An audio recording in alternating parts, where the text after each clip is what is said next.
Here are some of the many things we don't know about heptapods. Greek, hepta-7, pod, foot, 7 feet, heptapod. Who are they? Trying to answer this in any meaningful way is hampered by the fact that outside being able to see them and hear them, the heptapods leave absolutely no footprint. Hey, yo, how the hell is it going, my friends? Welcome to episode 31, part 2, the thrilling conclusion of Arrival. It's Shawn the Butcher here with Vertebrae33. What the hell is going on? How you doing? I'm good, Shawn. How are you? How's everything going? I'm swell. Everything's cool. I'm feeling good. It has been a nice week. Everything's been cool, devoid of any issues. And I'm glad to be discussing this touching yet depressing yet scary movie. And I like that it has made its way into our In Madness universe. You should definitely check out any of our previous episodes. We put so much work into every single one of these episodes, and we are a year and a half in plus right now. We have covered 31 movies, but realistically maybe around 33 movies, but we break all these movies in half to give you a shorter listening period so you're not just getting battered with 3 hours of a podcast. So we would like to thank you for joining us. You could also follow along with the fun on the socials at In Madness Pod on everything. Hit us in the mail sack. In our next episode, probably, I don't know about our next episode, but we will be diving back into the mail sack soon. If you would like to contribute to the show, any questions you want to ask, any answers you want us to give, inmadnesspod@gmail.com. Make sure you subscribe to the YouTube. We want the 5 stars. We want all the likes, the comments. Follow the In Madness Spotify playlist. Tell everybody you know about this show. Hook up your boys. Let us know if people are enjoying this. We see you. We see the numbers, but we want to hear from you. Let us know what's going on. And if you want to rock an awesome In Madness t-shirt, inmadness.com. Vertebrae already said in the last episode he has the vinyl for this movie, Arrival, one that he recommended immediately the second we decided to do this podcast. And I'm happy that we're finally diving into it. Yeah, and you talked about prep, like show prep for this. And so I've seen the film a bunch of times, and then I watched it 3 times for this. I finally read, even though Shawn knows this, I tend to buy books and pile them up, and I'm going to read them, but at least the podcast gives me a destination point for some of them. So I had this book sitting there, listen to the soundtrack, read the Art and Science of Arrival book. I'd already listened to the Ted Chiang short story, which is in a collection of his short stories, which are incredible. You should check it out. And I listened to it a couple more times because it's a quick hitter, about an hour and a half, I think, for this. And I, fully immersed myself in these films. And when we started the podcast, I was sort of doing this anyway. So Shawn's somebody who's seen every film you could think of. When I bring up a movie, he's like, yeah, I saw that one. Yeah, I think I saw that one. Oh, I did see it. What was the ending? Yeah, I did see that one. I tend to get stuck and watch the same movie over and over again and absorb into it in weird ways. And in turn, that's helped us craft this podcast because Shawn can keep us moving along as we go through it. And, Thank you. If not, it would just be me babbling along on these random facts, me pronouncing, scientific words incorrectly. What's funny is I can pronounce all of these words perfectly fine until I get on the podcast and put a microphone in front of me, and suddenly I get tongue-tied. I do drink a lot of coffee while we're recording these episodes, so maybe that, got to drink a little more. Shawn's always drinking water. He's smarter about that than I am. Vertebrae's got Grandpappy's coffee, and you know what the secret ingredient in that is. But glug glug. I tend to put too much coffee in my coffee too. That's the problem. So it's like coffee with aliens. Extra strong coffee, but coffee with aliens, exactly. And Shawn's been doing the neat thing where he takes us through what we talked about in the last episode. But I just wanted to say, like, if anyone wants to email us about this film, that would be great. If they've got information that I don't have, there are a ton of articles about the physics and science of Arrival online. I have not even scratched the surface on reading all of them, and there have been, papers and things in academia, in colleges, in courses. And so if you know more about this than I do, clue us in, because I would love to hear about it. It's something I want to know more about. So What I think we're going to put a lot of people onto this movie because this is a movie you and I talk about a lot. However, in like the grand scheme of awesome movie conversations, Arrival, I don't feel like is brought up as often as it should be, and probably because it's such an emotional goddamn movie. But yeah, like I feel like when we drop these episodes, a lot of people are gonna be like, never thought of this movie, never heard of this movie, or like didn't heard of it but didn't consider seeing it. I would like to think that we were going to put people onto this movie. I wonder, because it is considered in the top 10 of like modern science fiction films. So a lot of people did I see hope it, so. I don't know why. but it was a movie that kind of grew over time. It is also a movie that repeat viewings help you. Once you see this movie the first time and you get the, all those moments that we're going to get to, you immediately want to watch it again, because you're almost like Sixth Sense in a lot of way. You kind of want to see clues from the beginning that lead into the end, or in this case, the end that leads into the beginning, and vice versa. But yeah, I'm excited to get to part 2. This is where we're at. Aliens landed on Earth, 12 ships. Why are they here? What do they want? No one knows. 2 doctors, Banks and Ian. They have been assigned to the task of communicating with these aliens, the heptapods. Banks is a doctor in language. Ian is a theoretical physicist. Throughout the film, Dr. Banks is having memories of raising her daughter, who we find out in the beginning of the film has also passed away of cancer. Our aliens are these massive tree-looking octopus-shaped creatures, and the doctors are allowed access into the ship every 18 hours. Dr. Banks has been making significant progress with the aliens, communicating with them on a whiteboard. The aliens have been communicating back using this sort of ink circle display language that they can make appear in thin air. Teams throughout the world are working together to try and figure out this alien language so they can find out exactly what the hell it is they want and why they have arrived. Mm-hmm. Cut to madness in the streets, baby. On the news, total violence, Venezuela, United Kingdom. A photograph of the aliens has gone viral. Oh no. What happens then? What happens then when you finally, the day comes, you open Twitter, and instead of mall alien and that footage, and instead of all of the worst footage you have ever seen, there's crystal clear footage of a heptapod in the mist. Yeah, that's awful. And I hate people who leak things too. So you got people leaking these shots and just causing chaos for everyone. But yeah, I think the ships would have already freaked people out, and then this would really put them over the edge, because then you see sort of how large they are, and Horrifying shaped.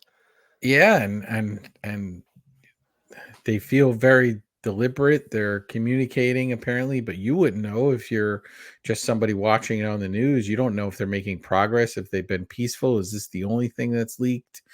And I'm sure the person who, if they were alive when they left the base, when they were taken away, if that was the other guy that they were hauling off, I wonder if there's a gag order, or I wonder if that's the person who leaked the image, or we get some of the soldiers who were sort of angry about being there and stuff too might have leaked some of that. I think that piece of this film is hard to comprehend for all of us, and then it gives us another layer of something else that's even harder in a lot of ways to comprehend for humans in our little Shawn and my minuscule little brains, where we're not going in the scissor lift up into the ship and dealing with gravity changes. And the canary's got more guts than both of us do in this movie.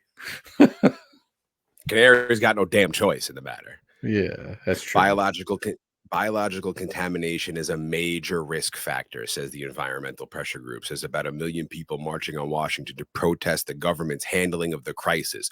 All this and more coverage next on the news. Dr. Ian is watching this frustrated as hell. We cut to the angry army dude who is on the phone with his angry wife. He seems to be on YouTube watching some angry conspiracy theory guy who says first contact with whoever it is inside that thing who's running the show. The government. That's right, folks. Same government who ruined our healthcare, bankrupted our military.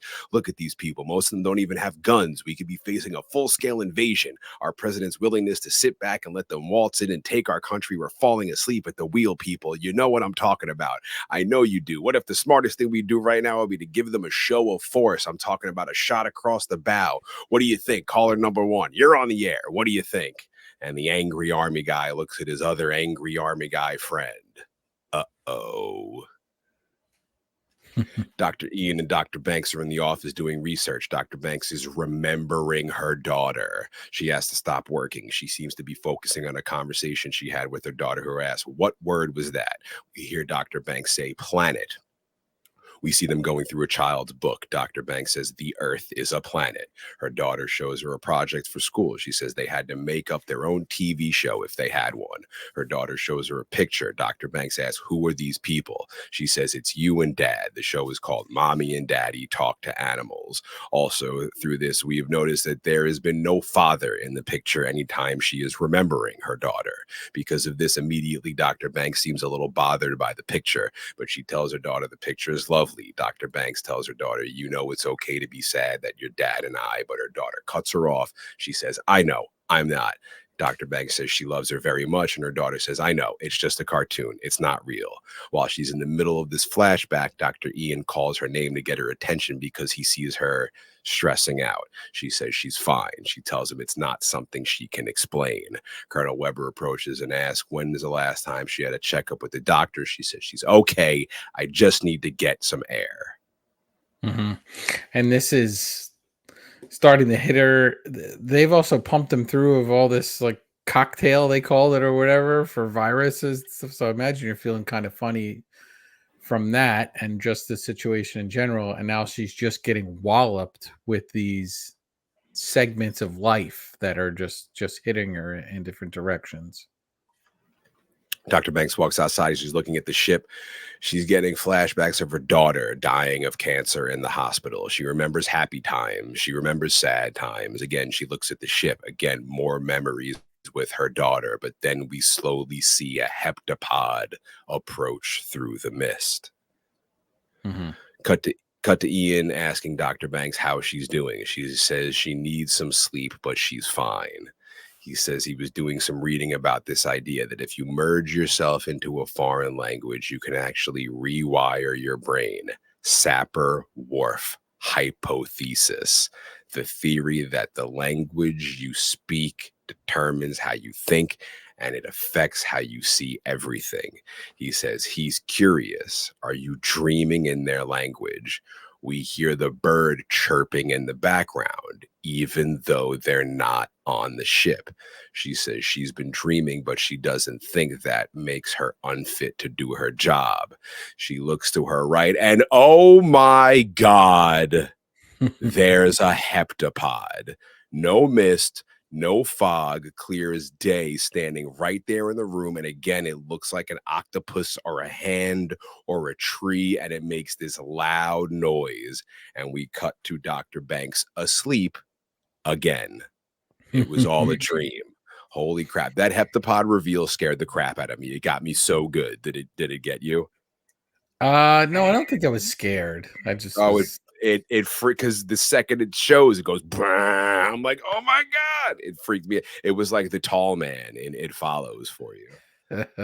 You know, that hypothesis has largely been discredited, although there's been... Oh, did I call it a hypothesis? What a fucking dork I am. Yes, hypothesis is the word. Yeah, it's largely been discredited, but there's some recent work that has like subtle nods to that theory. Ted Chiang talks about it a lot. There's when we get to the end of this, I'm going to go through some of the extras that are on the Blu-ray, which are really, really great. But he talks a lot. They have a lot of interviews with him, and they kind of go through that thesis. You should look it up online. It's very interesting. Hypothesis. Somebody knocks on her door and wakes her up. It's Colonel Weber. She asks if he asks if she knows Mandarin. He shows her a recording of the Chinese military chief, General Shang. She listens to the recording. They also show her a satellite feed of who he is talking to. She says that he is saying that each of the 12 is offering advanced technology. He's saying our science team is attempting to decode the sets. She doesn't know what sets mean. She says something about advantage, suits, honor, and flowers. She takes off the headphones and says she doesn't know. That's all he's saying. Colonel Weber says he doesn't understand it either. He says an hour ago, China mobilized forces and now Russia is following suit. Shang's about to start something. Dr. Banks says following suit. She says suits, honor, flowers. She says, Colonel, those are all tile sets in a mahjong. She asks if they're using a game to converse with their heptapods. Colonel says maybe. Why? She says, well, let's say that I taught them chess instead of English.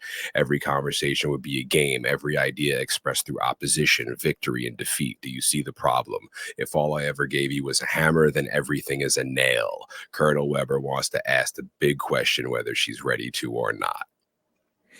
Yeah, it's interesting. It reminded me of that part of War Games a little bit. Remember the movie War Games where they was just doing the simulation of the nuclear war. But yeah, it's the big piece of this is that we have all these other countries and they all have their teams working with them and trying to get information out of them at the same time.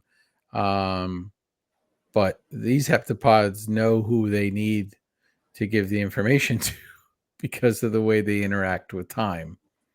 So I don't know if the other ones on the other 11 ships are just kind of messing with the people that they're working with, or are they all in communication? But surely the other 11 ships aren't as important from this point forward as this one is. They head back out to the ship. Dr. Banks is using this nifty iPad, trying to communicate with them in their language. It says heptapod, purpose, Earth.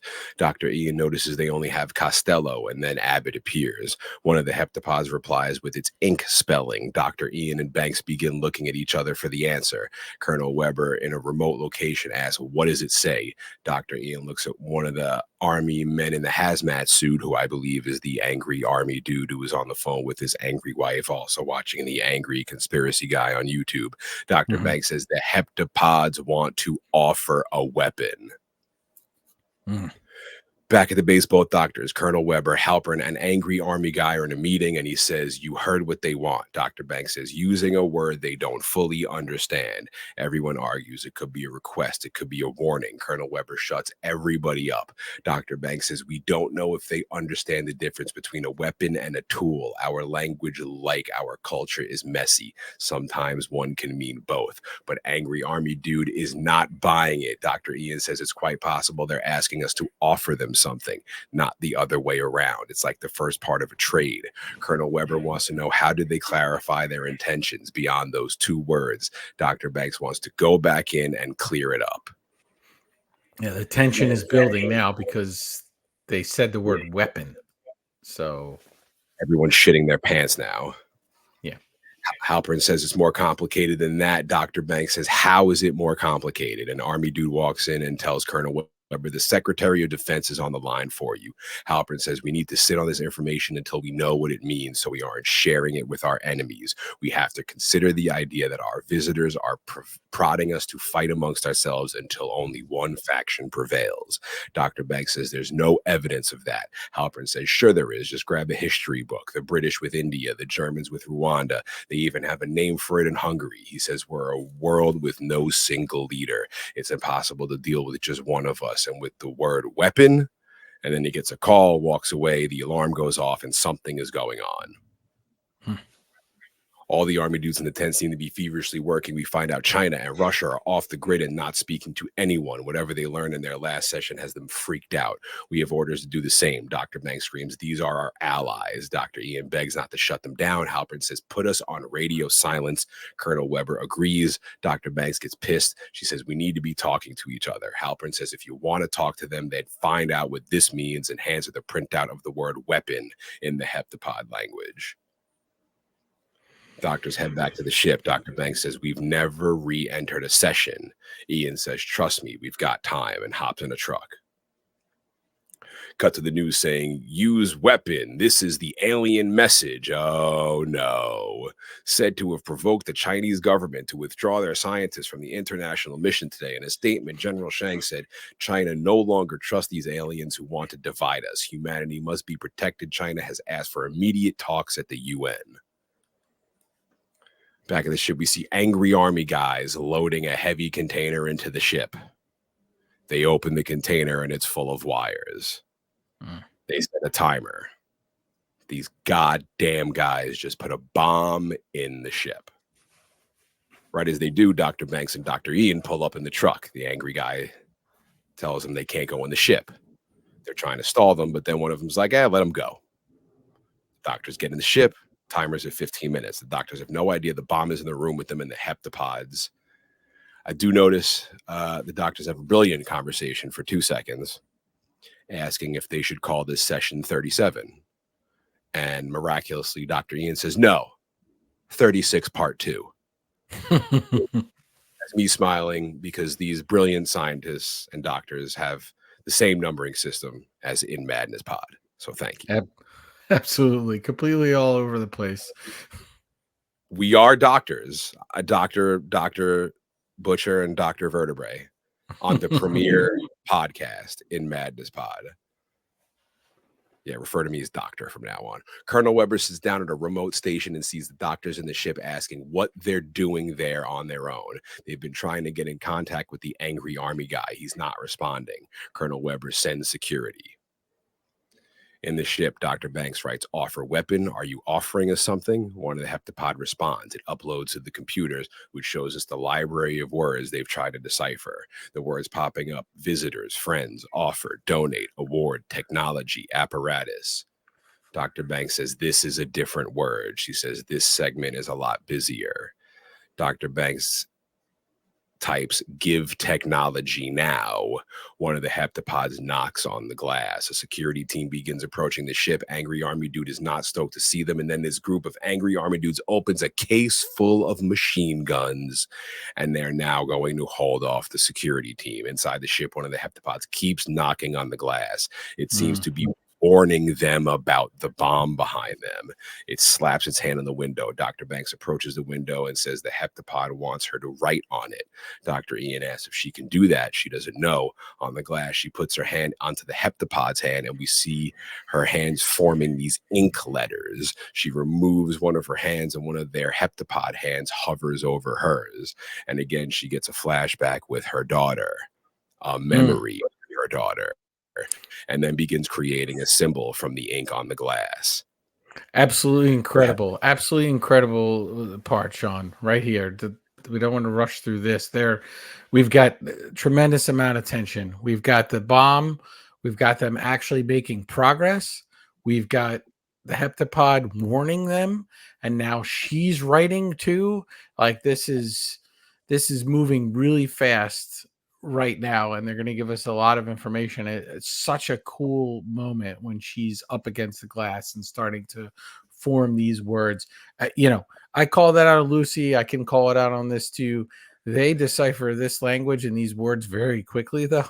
They do it very fast and break those kind of ink splatter circles apart very quickly.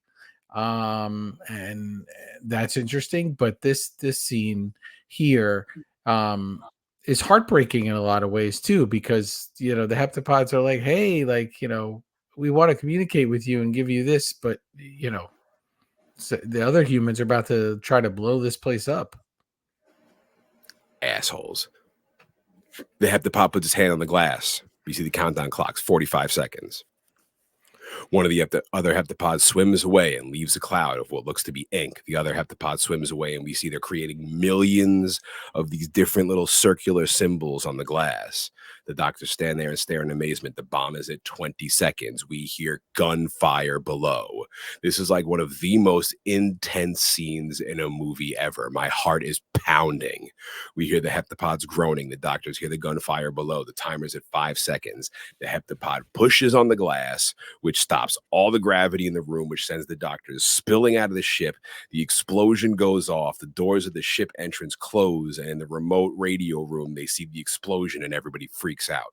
The doctors don't fall out of the ship. They stop in the middle of the entrance, and they're floating in this center of gravity. Dr. Banks wakes up yet again, much like Shikishima in Godzilla -1. A doctor's telling her she has a concussion. He asks how she feels. She asks, how is Ian? The doctor tells her, same as you, he's fine. She says, who did this? Doctor says, some soldiers. They've been watching too much TV. Doctor tells her the site's no longer secure. They're standing by to evacuate. She asks where Ian is. The doctor says he got picked up 10 minutes ago. He wouldn't leave until he knew Dr. Banks was okay. He says she's on the clock to figure out what information she was given in the ship.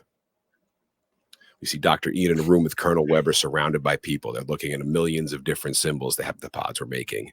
Dr. Ian is asking if this is all of it. Was the feed interrupted by the explosion? Colonel Weber says not as far as he can see. He's asking Dr. Ian if he sees something. He doesn't know yet. He's going to need his team to get together with Dr. Banks' team.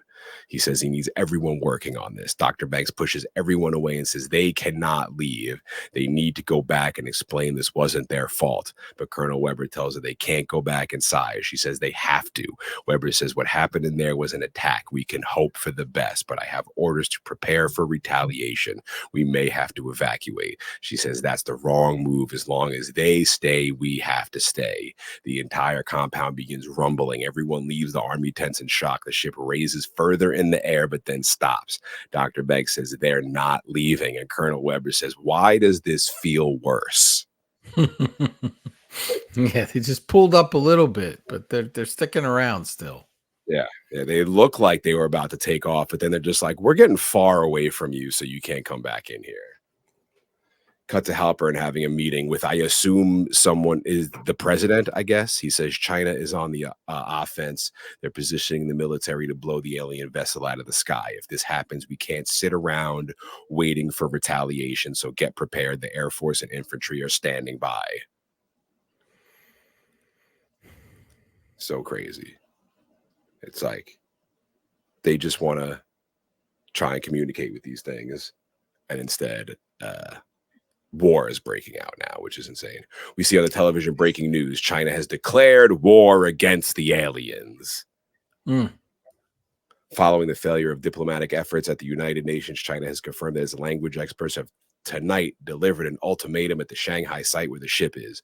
General Shang said the aliens have 24 hours to leave Chinese territory or face destruction. He urged all other world leaders to unite with China and take a similar stance.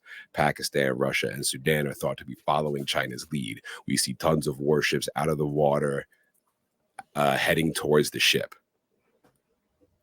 We cut to our doctors reviewing the jumble of words that heptapods were displaying before the bomb went off.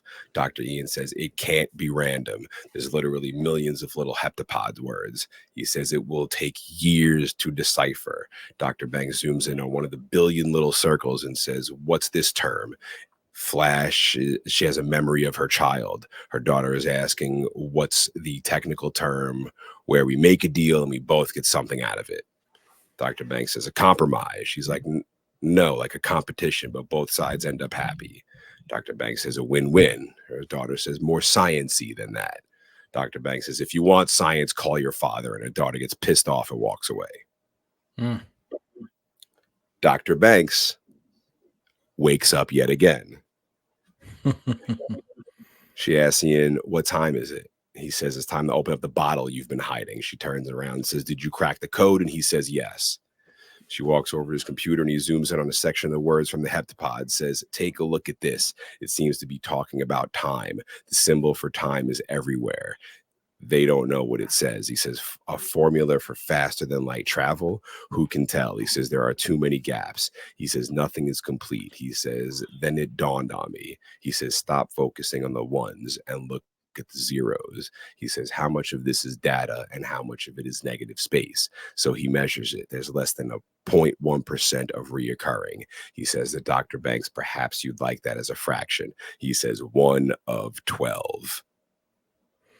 Yeah, this is we get our sciencey bits here. You know, it's funny, Shawn, you're going through the movie and I'm supposed to be communicating with you as you go through the movie, but now I'm like listening to you and I get like absorbed into the movie again. I'm like, oh, I'm supposed That's to speak great. That's because I'm great. listening to That makes these me feel parts good. and I'm like, oh man, we're in Arrival again. And this is, and I always try to, when I watch these movies, I always try to, in my head, I try to predict maybe what you might say at certain points or what your take is on the movie. This is one of the movies where like I mentioned it a lot and you were like, yeah, we could do it. But like you weren't like, yeah, we got to do this movie. So like I was like a little nervous in the beginning because I was like, I don't know how Because heavy it is to I Shawn. know what, yeah, that's the thing. I know I've seen it before, and I remember seeing it and being like, "Oh, this is an alien movie," but it's like it's not at all an alien Mhm. movie. Like it's completely, they're just a piece of the movie, and like it's almost like a metaphor-y and like figuratively. It's almost like all these weird little things, and yeah, like it wasn't at the top of my list for amazing alien movies, but it definitely isn't at the bottom. It's definitely it's just so heavy. It's so heavy to watch. Right. I'm more of a Independence Day fucking Jeff Goldblum rewatcher. That's like more my speed, but I do love this movie. And yeah, I've definitely seen it like a couple of times, but it's not Mhm. it's it I don't rewatch it, I don't think, as much as you do, just because I don't want to be so like bittersweetly bummed out every time. Yeah, I get that. I think it's just the combo of that along with kind of the science bits and all of that that went And the into little it clues throughout, that yeah. just absorb me into this film completely. And I love that type of science fiction, and kind of what the areas that it's based on and stuff. So that's really cool to me to kind of have that extra piece. And they sneak in, they don't sneak it in, they clobber us with all this emotional context as well with the science stuff. And it just puts me, for better or for worse, it puts me in a headspace. And I'm okay with that headspace. Although, you know, when we get to it, the first time seeing it, I kind of wasn't okay with that headspace, even though I needed to see it again. But um yeah, this is in my, I don't rank, so I'm not going to rank, but it's up there as far as like science fiction, kind of what I would call pure science fiction films go. It's definitely better than Fire in the Sky, but Fire in the Sky is like it's up there. Just the alien bits though, not the whole after school special bits. Yeah. We cut to the doctors talking with the important army men, saying what they're saying is this is 1 of 12. She says, we are part of a larger whole. Halpern says, or 1 of 12 contestants for the prize. Dr. Banks asks why she has to talk to him. Colonel Weber says, we're all working together here. Banks says, we need to talk to the other sites to help with what they've gotten from the heptapods. Super positive. Halpern says, in case you don't remember, we're blacked out. He is here to stop them every step of the way. Halpern says China just threatened to destroy the ship. He says we're on our own. Dr. Banks says this says that all of the pieces fit together. Asshole Halpern says, I'm telling you, no one cares. 2 hours ago, we pulled this audio of a secure channel in Russia. Someone on the science team there was broadcasting. The recording says in their final session, the alien said there is no time. Many become one. I fear we have all been given weapons. If anyone is receiving this, please. And then we hear a machine gun. Recording over. Dr. Banks says there's a lot of ways you can interpret what they said. Halpern says he doesn't need an interpreter to know what this means. Russia just executed one of their own experts to keep their secret. Banks says many become one could just be their way of saying some assembly required. Halpern wants to know why give us in pieces. Why not give it all at once? Dr. Banks says, what better way to force us to work together?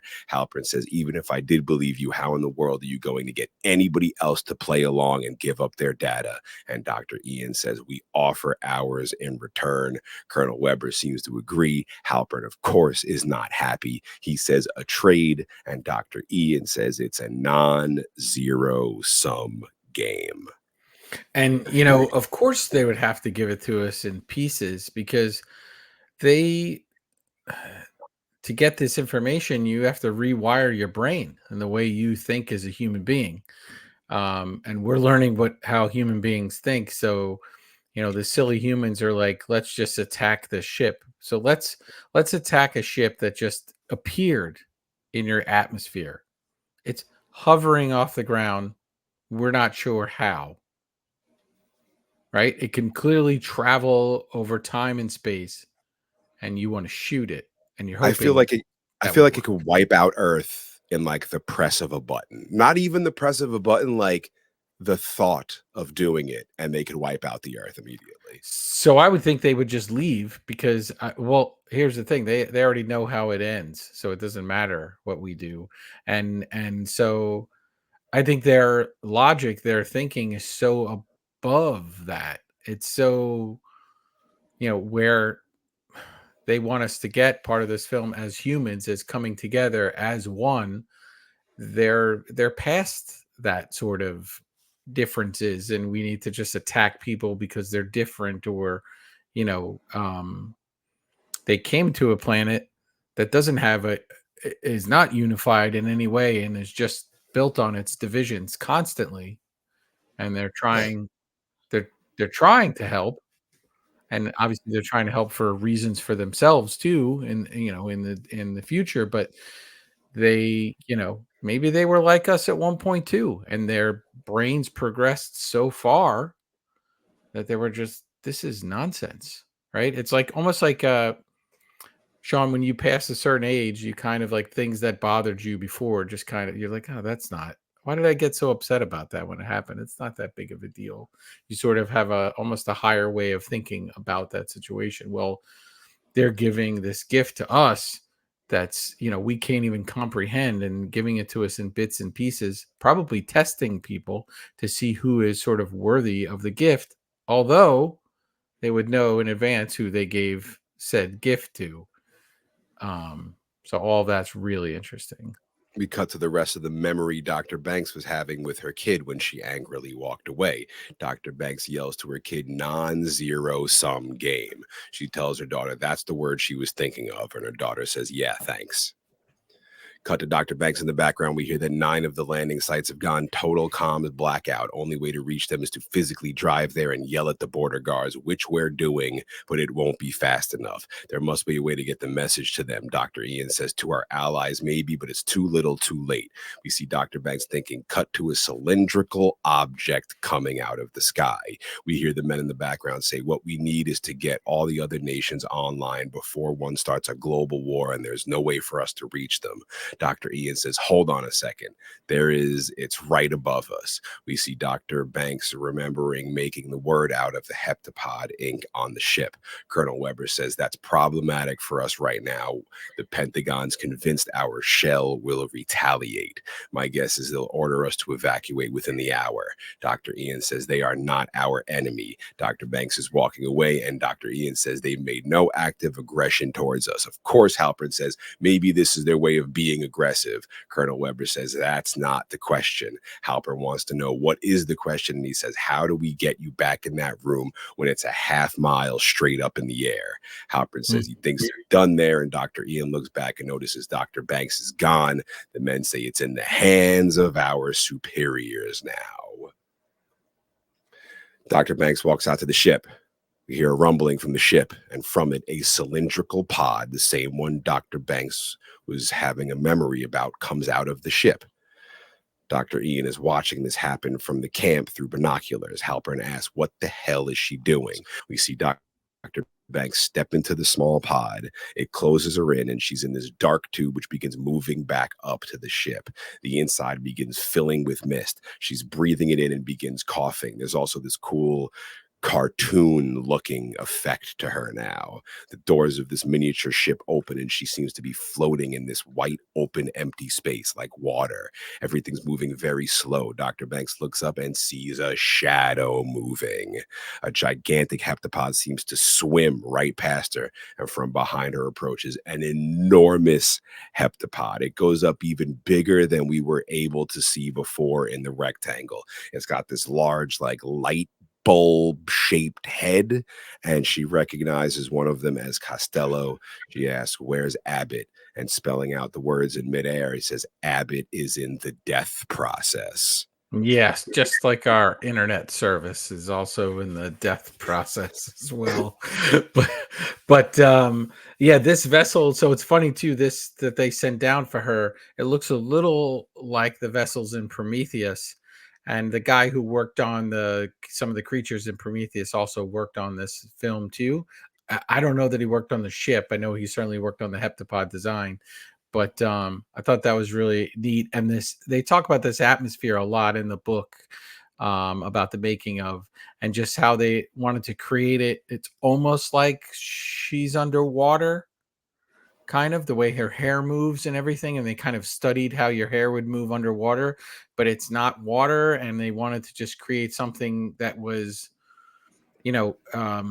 artistic looking as well. Right. So it's accurate, but you can add an extra layer to it, which just gives it's a look that I haven't seen in another film before this.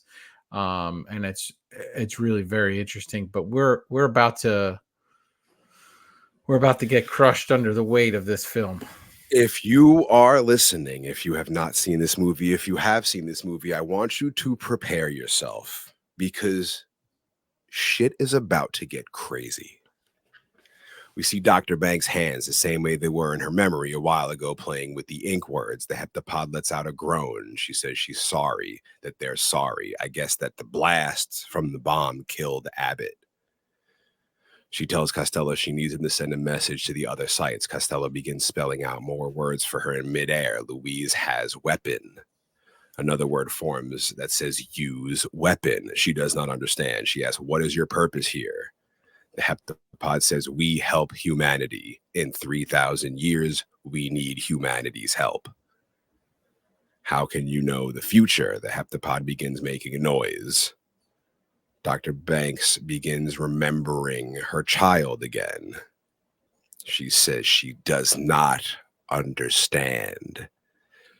She says, "Who is this child?" No. Yeah.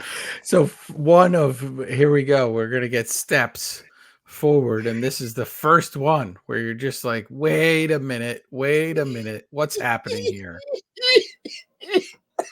What's happening?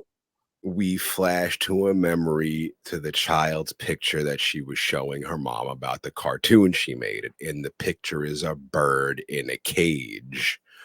We see the child play with Play-Doh, and one of the Play-Dohs is a heptapod. What? The heptapod says, "Louise sees future." What? We see Louise playing with the baby, and the heptapod says, "Weapon opens time," and then it swims off. Crazy. Absolutely. Crazy. just demolish, like, to the point I'm like, you question what you heard. Like, you're like, there's no way she just said that. Cut to Louise. It seems she's standing in her home. Cut to the ship. Seems to be tilting more horizontally now. Louise runs into the open field.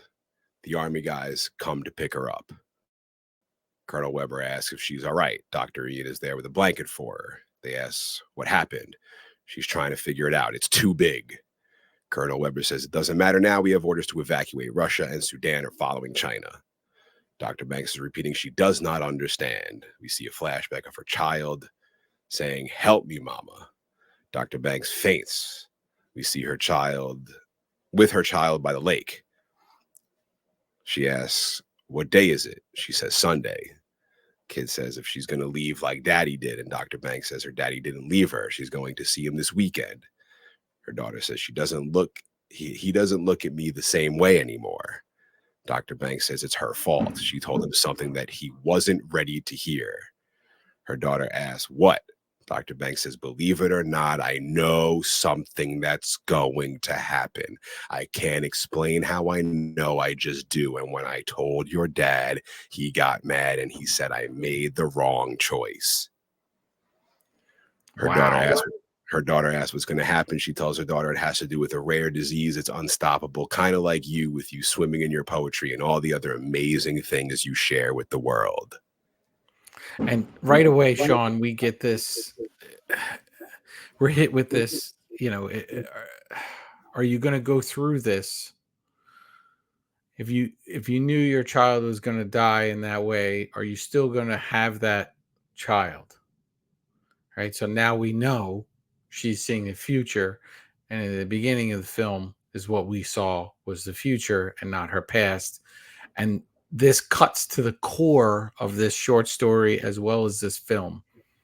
Life is full of tons of happy moments that we know are going to end poorly for every single one of us, right? So you choose life, you still choose to go out there and have these situations and live them to your fullest. But what's crazy is Louise knows this for her child. She conceivably knows this for herself too. And no matter what you do, you knowing it, you can't change it. So it's like saying, well, if we do it a little bit differently, it'll happen. That won't happen. It doesn't matter. It'll happen, right? There's certainly touches in this movie of determinism, and that's been touched on in science fiction as well. But that it doesn't matter, that it knew that the formula told us that it was going to go this way. That, and either way you do it, front to back, it doesn't matter. It's going to end up this way. And that's the human piece of this. If you know all that and you're given the weight of this, and I'm not sure how her brain even comprehends that, do you still go through it? And in turn, she conceivably explained that to daddy, and we'll get to more of that soon. And he wasn't able to handle that. Was that fair to her to not explain it to him in advance? Did it matter? It was going to happen anyway. Like what? Yeah, this is, as I always say, this is a lot right here. We cut back to Dr. Ian picking up Dr. Banks, seeing if she's okay. Tells Ian she knows why her husband left her. She says, "My husband left me." And Ian says, "You were married?" Then they get in the army truck and get the hell out of there. We see the ship as now horizontal, more traditionally like other UFOs in history. Cut to another ship in another part of the world, also horizontal, but it seems to be descending upon a large crowd of people who are running, very much like you would see in a Godzilla movie. Thousands of people on the street running for their lives. We see the ship begin to crush power lines, getting very close to the floor. We see the ships all around the world now turning from vertical to horizontal. All of the onlooking nations get in attack positions. Cut to another flashback of Dr. Banks with her child. Her child asks, "Why is my name Hannah?" She tells her name is very special because it's a palindrome. It's the same forwards and backwards. Just the way Louise is now seeing life, forwards and backwards. We see the entire military base being evacuated. Cut to a memory of Dr. Banks opening a package. It's her book, Universal Language by Dr. Louise Banks. As the army guys are evacuating, we see Dr. Banks on a computer looking at the alien heptapod message once again. Cut to the same memory of her with her book, and she opens it, and on the front page it says, "To Hannah." Dr. Ian approaches Dr. Banks. He is also evacuating. He says, "We're done here. We're taking the information with us." Dr. Banks closes her eyes, and she's almost reliving this memory of looking at her book. She opens the book, and there at the very top is the heptapod symbol. How is it in her memory if it's the first time she's experiencing it? Because she can look through time. We see another flashback of Dr. Banks in her classroom teaching students, and on the screen is one of the heptapod ink circle symbols.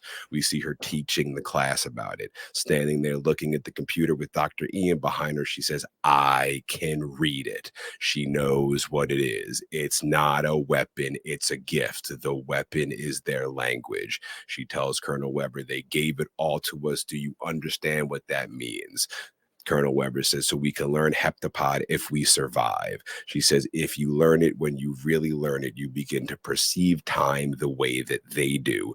You can see what's to come, but time isn't the same for them. It's non-linear. Colonel Weber says, we did our best. It wasn't enough. He points them to the chopper, tells them they're lifting off in 5 minutes, tells the doctors it was an honor to meet them, says good luck, and he's gone. But back up. So the book is called The Universal Language. What's the universal language, Shawn? What is it? I don't know. What is it? What do people say the universal language is? Love. Love? Yeah. And what is this movie about? Right? It's not about their language. If you break it down, it's about love. It's about the love of this child. It's about still having the strength to go through with it and have this child come into the world. Maybe you're not even in control of it, and enjoying all of the moments you have with this person, with this child, even though you know how it's going to end up. You still have the strength to carry forward. And that's, we all have that strength in some ways to carry forward. We know how it's going to end, but we want to continue to do things and continue to love things and create podcasts and, and do what we can to enjoy our time here with other people. And it all goes back to love. This is a truly beautiful and mind-blowing movie at the same time. Cut to Dr. Banks having a memory with her child. She whispers, wake up, mommy, in her ear. She's remembering a party. There's a large heptapod alien ink symbol on the wall of the party. Dr. Banks walks in dressed up, and in walks General Shang. He says, Dr. Banks, a pleasure. She says, the pleasure is hers. He says, your president says he was honored to meet me at the celebration, but I confess the only reason I'm here is to meet you in person. She says she's flattered. He says, 18 months ago, you did something remarkable, something not even my superior done. You changed my mind. You're the reason for this unification, all because you reached out to me at my private number. She's confused. He says, I don't know. She says, I don't know your private number. He shows her his cell phone and shows her the number. It says, now you know. He says, I do not claim to know how your mind works, but I believe it was important for you to see that. She says, I called you, didn't I? He says, yes, you did. Cut back to Dr. Banks and in the army base, and she runs off. She's in a spot with a bunch of phones. She grabs a phone as Halpern is getting ready to shut down the system. One of the soldiers says, there's a line dialing China. Halpern is not happy to hear this. He asks whose phone it is, and the army guy says, it's your phone, sir. Aha, you suck, Halpern. Halpern feels like an asshole and realizes he doesn't have his phone on him and tells everybody to search the base and find his phone. Dr. Banks is walking with the phone in her hand, asking herself what she should say to General Shang. Flashback to him telling her he will never forget what she said. Cut back, and General Shang picks up the phone Dr. Banks is calling. Cut to the flashback, her talking to General Shang, and he's saying, you told me my wife's dying words. Dr. Banks is on the phone speaking Mandarin to General Shang.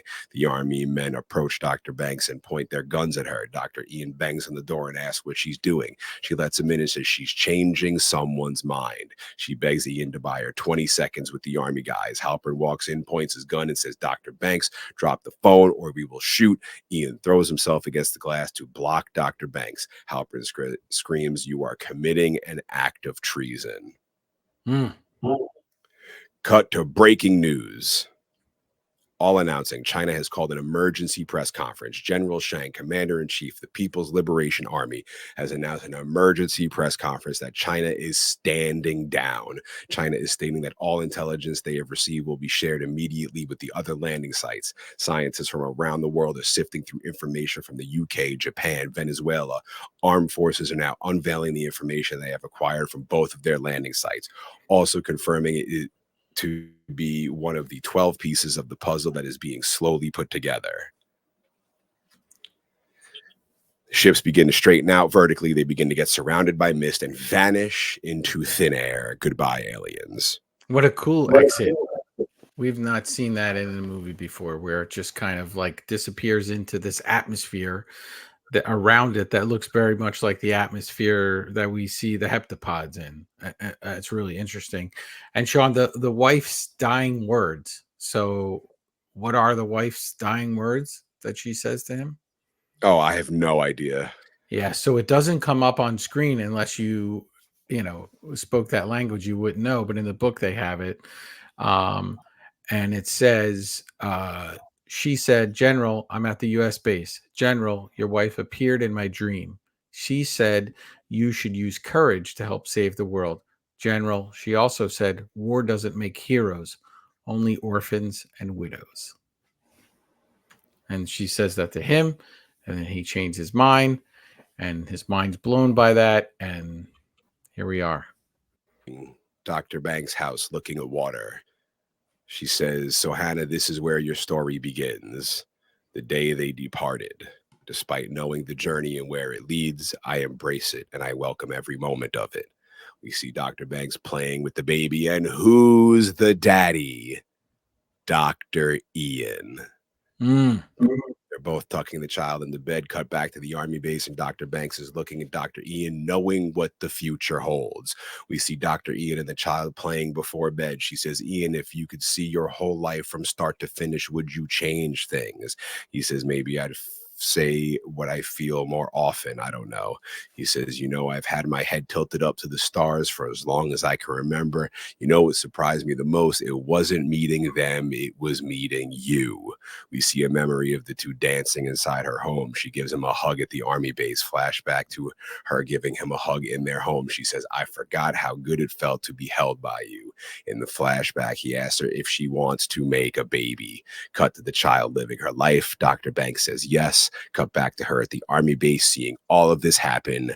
Arrival. The end. Not a dry eye in the house. What a movie. What a thrill ride. What an adventure this podcast alone has been without the movie at all.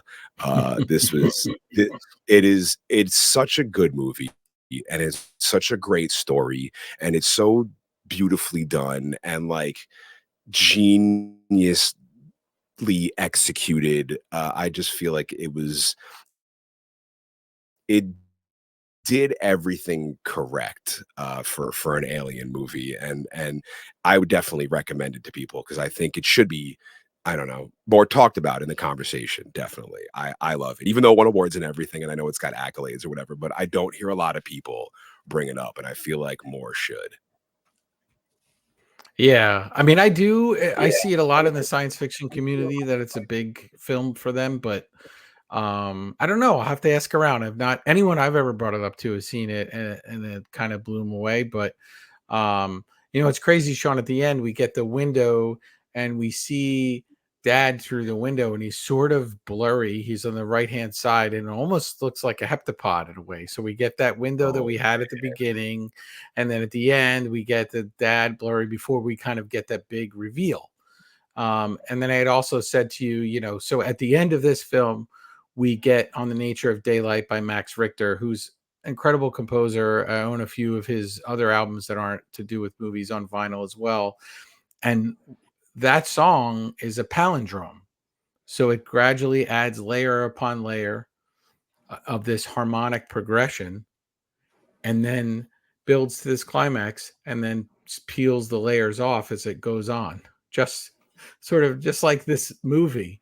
It's absolutely amazing. And this, I have this on 4K Blu-ray, and there's a bunch of really, really good extras on this movie. There's one that features Ted Chiang in Understanding Arrival, and there's about the sound design, acoustic signatures, that's called. There's one about the score. There's one about the editing process, and then it's just Principles of Time, Memory, and Language segment on there, where it just discusses the elements of time, linear thought, and language. Just sometimes you get extras on these Blu-rays, and they're just people talking about how great of a movie they made. But this gives you even more information and wants you makes you want to watch the movie again and again, because you're going to see things that you don't normally see. Well, there were a few cut scenes, Shawn. There was one, and I'm going to pronounce it wrong, but it's Fermat's principle, and that was the principle of least time.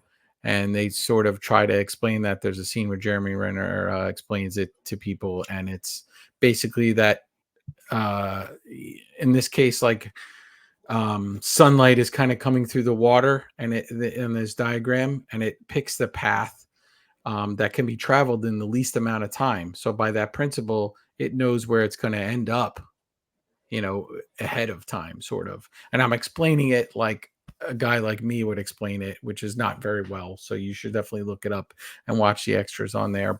And he explains it more in the book actually too. But all that science-y aside, like just these mind-blowing moments and this weight that's attached to it, because also what happens after these moments. Like, we know her daughter's going to pass away, and we know we've already seen that, and she's at this event, and I guess the event takes place while her daughter's still alive, right? Because she says something to her about "wake up, mommy," but it's kind of all over the place at that point. And she's teaching about this language, but I wonder, just knowing the language, I don't know if that, maybe it does. Maybe it unlocks something in your brain that gets you to conceive of time differently. Maybe humans need to see what they're really doing. There's a lot of messages in this film, but what they're really doing to the planet, or what they're really doing to each other, and what the sort of end game is that with that, right? Everyone always has regrets kind of after the fact. Somebody passes away and they say, I should have spent more time with them, or my life should be different. I'm going to do this or that. And it doesn't last. And then they kind of fall back into their own personal tropes again. So I think that although, as a parent, as a father, it hits me really heavy, and it's sometimes difficult to watch. There's lots of weird little things, like just even the blanket that the baby has, that's very much just a hospital-y blanket with the colors on it and stuff that they just do correctly, that just puts you in that mindset and you think about it. And but I don't know, Shawn, what would you do with this gift if you had it? Could you Oh comprehend man, yeah, this? and I was thinking about it all day today. Like if you knew everything that would happen with your life, like would you still do everything the same? Would you continue? So it's like, yeah, I don't know. I think it's too much for my minuscule brain to be able to, like, you always wonder, like exactly 10 years from now, where am I going to be? What am I going to be doing? You always like wonder, like, where am I going to be at this very moment? Am I even going to be here? Will I be like across the world? What am I going to be at? Just like, to know it already, I feel like it'd be Mhm. kind of a buzzkill. I kind of like the blind adventure of life. Right. But it would help you be like, I really need to enjoy these moments more, because it's going to get hectic in a year or two, or this is going to Yes. happen in 2 months. So in some ways, it may help you enjoy the moment that you're in, which is what every human struggles with, is living in the moment. We're always concerned with the past and the future, and we're never concerned where we are. And I just kind of like quoted Yoda in a lot of ways. So there's my Star Wars reference for everybody wondering if I'd get it in on this episode. But we're all doing that, right? We're recollecting on things that we did. We're posting pictures online and social media. I had this great meal and I went here and this was fantastic. And when you're doing that, you're thinking about what happened, and you're not thinking about what's going on at that exact moment. And then you're like, I'm going to be on vacation in 2 weeks. So you spend leading up to that thinking about what you'll do when you're actually on vacation, and where, and so I think, learning to live in the now and enjoying the exact moments that you have, is another message that you get from this film. Like, you don't get it again. So in this way, whatever you believe, you won't get it in this exact framework again. Right. So enjoy it while you have it. So that being said, when you come see us at Comic-Con this year, Shawn will give you a nice big hug and tell you to live in the moment. Live in the Go with moment, live life now, don't, and I'll even say it, like, rest in peace to Jeremy Tepper, who was a legend in this business, and he passed away recently, very young, at the age of 60, and I shared an office with him, but he was a dude who lived in the moment, and, like, Mhm. he was, anytime I would see him, he'd be out, "I'm going out, I'm going to do this, I'm going to do that, he never had a wasted day, he never had a wasted minute, and like the impact that his loss had was like bigger than anything I'd ever personally witnessed in my own life. And like, so that always happens. So like you live your life and you get stuck in your job and you get stuck in your work and you get stuck in your hecticness and you get stuck in, you're like, oh, my roof is leaking, and then somebody passes away, and it's like, or whether they're close to you or whether they're like young or whether they're old, or like it'll hit you in a different way, and you're like, fuck, I really gotta like, I really got to get out there and live it, because anything could happen. And then you do it for like, 3 weeks, and you're like, Mhm. oh, I'm pretty tired. I go to bed at 9:30 at night. Be pretty sweet right now. And Mhm. then you get stuck in that again until again, like something like that happens, and you're like, fuck, like I really got to stop screwing around. Life is precious, and it is in this movie, like that's it, like knowing all these things that can happen, it's like, would you still go out and live that life? And it's like, yeah, you have to, Right. and you live and you persevere and you fight through the bullshit, and yeah, try to remember the happy moments.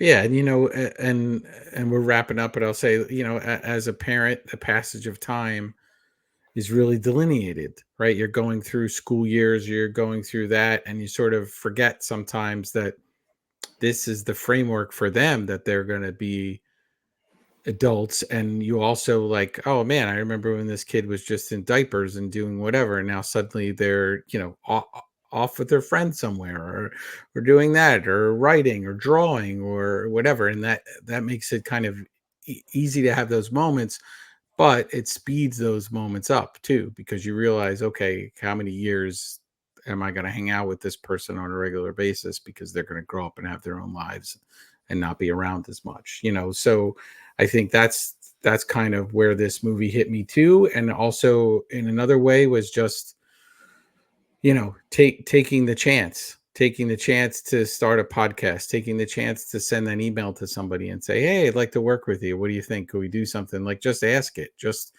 take those chances in life, and see what happens. And we get all of that from a movie with With ships aliens. in the air and aliens and these crazy heptapods and this ink language that we've not seen in another movie. So Denis Villeneuve knows how to create an incredible film, and we'll get to more films from him on this podcast for sure. But So thank you for anytime. taking this ride with me, Shawn. Yes, and any thank you, Vertebrae. It was an absolute pleasure. I'm glad we finally tackled this movie. But yeah, in my notes, I'm noticing that I kept saying flashback a lot, when indeed our flashbacks were a flash forward Mhm. in pretty much every single way. So, but I didn't want to say that in the notes because I didn't want it to be that giveaway until she says, "Whose child is this?" Oh, Mhm. crazy. And anybody wondering, the final tally of how many times she woke up was 5. We don't have a Shikishima Godzilla -1 wake up tally. We should, maybe I'll go back to the episode and listen, and we'll see how many he wakes up. This was such, it was and like, and I was so down to do this movie because it is a great movie. It does not like, it's a unique alien movie, and it does, there's so much of a message to it, and it's so like gut wrenching at times, and the story is so well done, and yeah, like our main characters, they got like perfect people for it, and the perfect design for the aliens, because they're like, that hinges on everything. Like an alien movie, no matter what, even if it's not about alien, whatever it is, it all hinges on how cool does this alien look. Is this going to be a lame alien? Is this going to be a cool alien? And that could decide everything. And these heptapods were dope. So it's like, yeah, instant win. I love the ship. I love the aliens, and they're not hostile. They're here to help, Right. which is nice. And it's so beautifully filmed. It's just so beautifully filmed and scored, and just it's just a piece of art. that really people took a lot of time to craft. They had a hard time getting this movie made in the beginning because to kind of take that short story, and I think in a lot of ways maybe it's some ways it's harder, some ways it's easier to adapt a short story as opposed to like a full novel. But there was a lot of heavy lifting and a lot open that Denis and his crew had to fill in. And what they filled it in was like, because the short story has weight to it, but what they filled it in with was even more weight. Like they just piled that on even more, and then just got these incredible shots in the movie, and just an aesthetic to it that is just amazing. But appreciate everyone listening to us. You got all your gnarly bits in for Arrival? I mean, I did. Here's the thing. There's lots of science bits and I wrote them down, but like some of them I don't completely even understand. So probably in the show notes, I'll probably have to put some links to some articles, and maybe somebody who's much smarter than me can explain to me some of that. But I did the best I could. I swear to God, I know the word hypothesis, and the only reason I said hypothesis was because I was reading it off my notes. Can I just tell you at the bottom here of my notes, it says 11,664 words. That's Yeah. how many notes I have here. It's 31 pages, in case you're wondering. It's blown up a little bit so I can read it, but there's just a lot here to read. So we want to know what you thought about this movie. Did you discover this movie because of this podcast? Were you onto this movie before we started talking about it? Did you find more enjoyment from it, or did you find it more hateable after we ended up talking about it? We want to know what you thought on the socials. Tag at In Madness Pod on everything. Hit us in the mail sack. We will read your emails on the show. Anything you thought about this episode or any of our previous episodes, inmadnesspod@gmail.com. We are also on YouTube with our cool updated design. Follow the In Madness Spotify playlist, where we're going to be adding, what's the singer's name that he said she sold all the records in the States they were playing? I forgot. Oh, we got to add a Sheena Easton song, and then I think we got to add something from the score as well. I think we could definitely add the Max Richter song, but we should, add something from Johann's score as well. Hell yeah. And if you want to get yourself an In Madness t-shirt, if you're loving the damn podcast so much, you want to represent for us when you go out, go to inmadness.com. Please just do us a favor and tell everybody you know about this podcast. Get them listening, turn them on to these awesome movies. We're going to be doing a 0.5 for our next episode. You got everything in Vertebrae. You're good. You're satisfied with Arrival? I am. We made it out. Love it. Made it out of this episode unscathed. Oh my God. If you even knew the hell that we went through to get you this episode, unbelievable. So with that, we will see you at episode 31.5 of In Madness Pod, as we say, fuck the internet.